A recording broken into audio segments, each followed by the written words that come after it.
Outrageous prediction time for Ohio State and Utah in the Rose Bowl. Doug Lesmerises, Nathan Baird, Stephen Means. Stephen, we'll start with you. What's going to go crazy in Pasadena?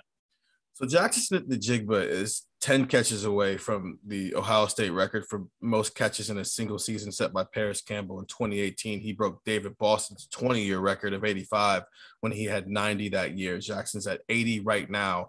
And my outrageous prediction is that Jackson's going to break that record in this game. And it's pretty, I'm not gonna say it's easy for him to do, but it's kind of set up for him to do that with Chris Olave and Garrett Wilson, both deciding to opt out and focus on their NFL careers. And the way he's played these last 4 games here suggests it's possible. He needs 11 to break it, 10 to tie it. He had 15 against Nebraska, 9 against Purdue, and then 10 against Michigan State, and then 11 against Michigan. So it's even with those two in the lineup, he's been getting the necessary catches to be on pace to break this record. Now that both of these guys are gone and you're relying on some combination of Emeka Egbuka, Marvin Harrison Jr., and Julian Fleming as your outside guys, your slots, wherever you want to put them, this seems like a game where CJ Stroud, who has already found some comfortability getting the ball to Jackson Smith-Njigba after it not necessarily being the case to start the season, where he might lean heavily on him because there are some young guys around him, especially if they move Jackson around and put him all over the field.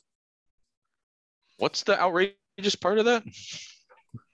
That Jackson Smith-Njigba will get 10 catches in a game? Jackson Smith, the outrageous thing is he's breaking a school record when nobody even thought he'd have more than 45 catches at the beginning of the year. The problem is, here's the problem. Everything this offense does is outrageous, but because they do it every weekend, it diminishes the outrageous part of it. It's not my fault this team does this, all right? It's okay in the context of, like, if you said Jackson Smith-Njigba was going to have 91 catches this year, it would have been like, what are you talking about? Yeah, so that outrageous. Reality, even though the idea of Jackson Smith-Njigba will have 11 catches in this game, I mean, that's a lot, but I still think the context of, like, my God, this is going to be the record-breaking season in the history of the program. Pretty outrageous big picture. Nathan, what you got? I'm also going to go receiver, but I think I'm going to put my neck out there a little bit more. You try to, when you're covering bowl season, you're out here, you're trying to, like, pick up little tidbits on who could be ready for a big game. And there was someone who had already caught my eye a little bit when I was just taking some bad photos of my iPhone outside of practice, and was looking back through those photos later. And I was like, my God, that guy is big. Like, that guy's coming along physically. And because we don't see him enough, we forget who he is. And then yesterday, Kevin Wilson mentioned this guy by name when he was talking about the receivers. He was saying that Marvin Harrison Jr. has been practicing as well as any receiver on the team for, like, not just like the last couple of weeks, but it sounded like even going back before that. So I'm going to say Marvin, look, what makes it outrageous? I'll say, like, Marvin Harrison Jr., 115 yards and 2 touchdowns. Wow. I think you could even go less than that and still be outrageous, but people are going to be, Ohio State fans would be like, that Rose Bowl was awesome and worth it if that comes through, because I think the number one thing that people now are excited about is getting to see these young receivers with Wilson and Olave out. And if one guy breaks through like that, man, Nathan, people will go bonkers. Yeah.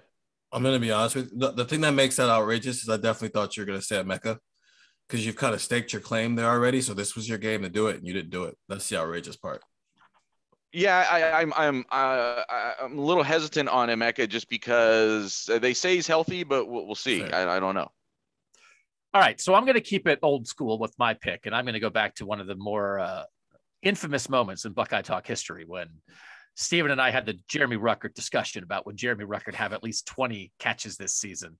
And Jeremy Ruckert got to 22 after the 9th game of this year. And in the last 3 games, Jeremy Ruckert has 1 catch.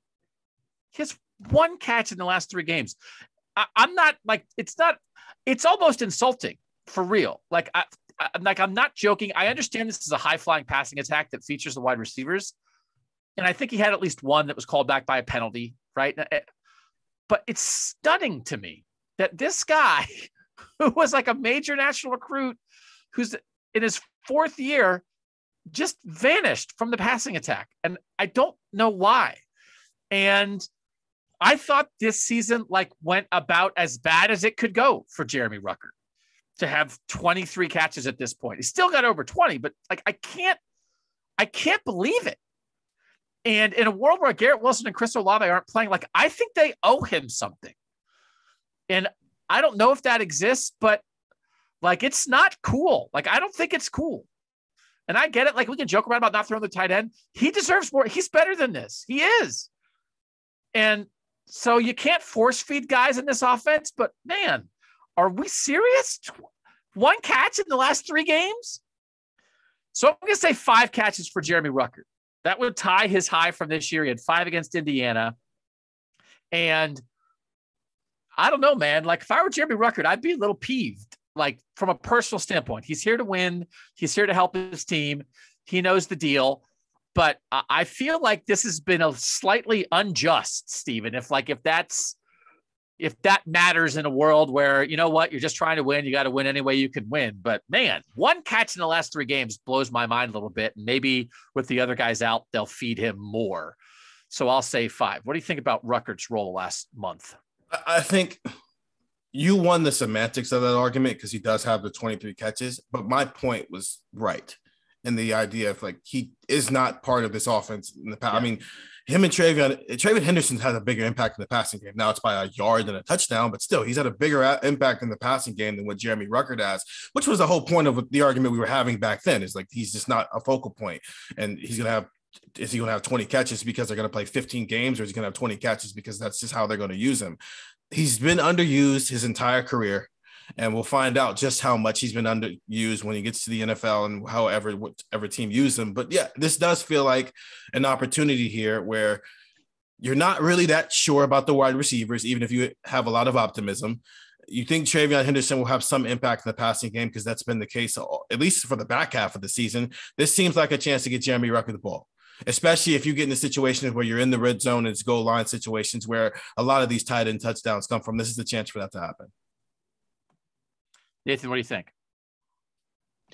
Yeah, he was talking a little bit about it during this week leading up to the game. He was asked yesterday about, his usage and whether he expects to get a bunch of targets. And I think his answer was, I'm no better than to expect that now, just because there's some receivers missing, that means he's going to get a bunch of targets. But this is what he signed up for to some extent. He came to an offense that doesn't feature the tight end. I think he's been an important player here for a few years, and we'll see. As Steven says, is there an NFL team that utilizes him more? But I think there's plenty of teams that it would be interesting to watch Jeremy Ruckert at Utah, because they know what to do with the tight end. Through 9 games, he had 22 catches, like 2.5 a game. If he had stayed on that pace in a 13-game schedule, he'd have 32 catches, which is kind of like what I was thinking. It's like, wow, it's going to have way more than 20. It's like 32 catches. That's a lot more than 20 in a 13-game season. And then they just decided they were done with him. And that's the part of it. Like, I don't know, man. I mean, like, I get it. You have great receivers, but I think you can go ahead, Nathan. 2 of those games, they were also up. Purdue and Michigan State, they were up by a ton at halftime. So I don't know how much he actually even played in the second half of those games. So it's almost more like 1 game, probably, if you combine those 2 together. But still, your point is taken. All right, so we'll see if Ruckert goes out on a high note. So all in the passing game, Jackson Smith and Jigba, Marvin Harrison Jr., Jeremy Ruckert. We'll see how Ohio State chucks it around the Rose Bowl. Make sure you're listening to the Buckeye Talk podcast. Get more in-depth stuff for us. And read cleveland.com/OSU, where Nathan has been tearing it up with his coverage from Southern California. For Steven and Nathan, I'm Doug. And that was a Buckeye Talk video on our YouTube channel.